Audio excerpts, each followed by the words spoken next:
түбі қарылып қалмас үшін анда-санда бұны араластырып қоямыз. Бүгін өте дәмді, өте жақсы болады. Мына сәріздің суы етке сіңіп, әрі жұмсақ, әрі сондай хош иісті дәмді болып пісіп келе жатыр.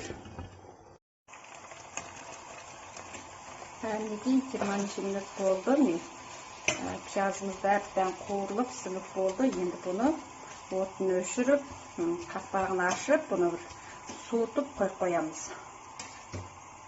Әбден суығаннан кейін барып салат қып араластырамыз. Мінекей етіміз де суыды. Содан кейін етіміздің үстіне жаңағы неміз.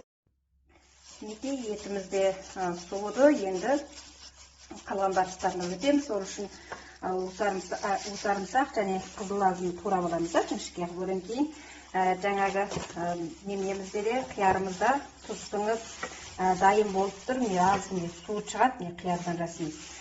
Содан кейін суын алмай, суын төгіп тастап, қиярды, тұз сіңген жаңағы қиярымызды жаңағы еттің үстіне саламыз. Қияр бағанаға қарағанда жұмсап, жылтырап, суы шығып тұрыпты. Мінекей. Көрдіңіздер ме?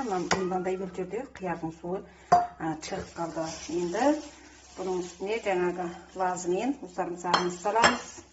Одан кейін резең саламыз.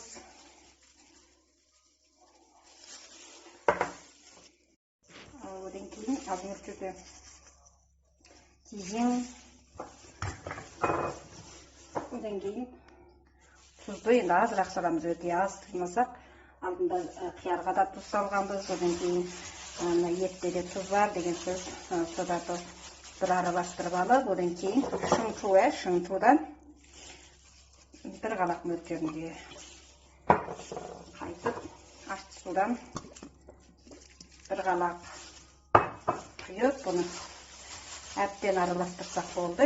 Сондай бір керемет барлығын толық араластырып шықсақ болды. Сондай бір дәмді, өзгеше бір салқын салатымыз дайын болды.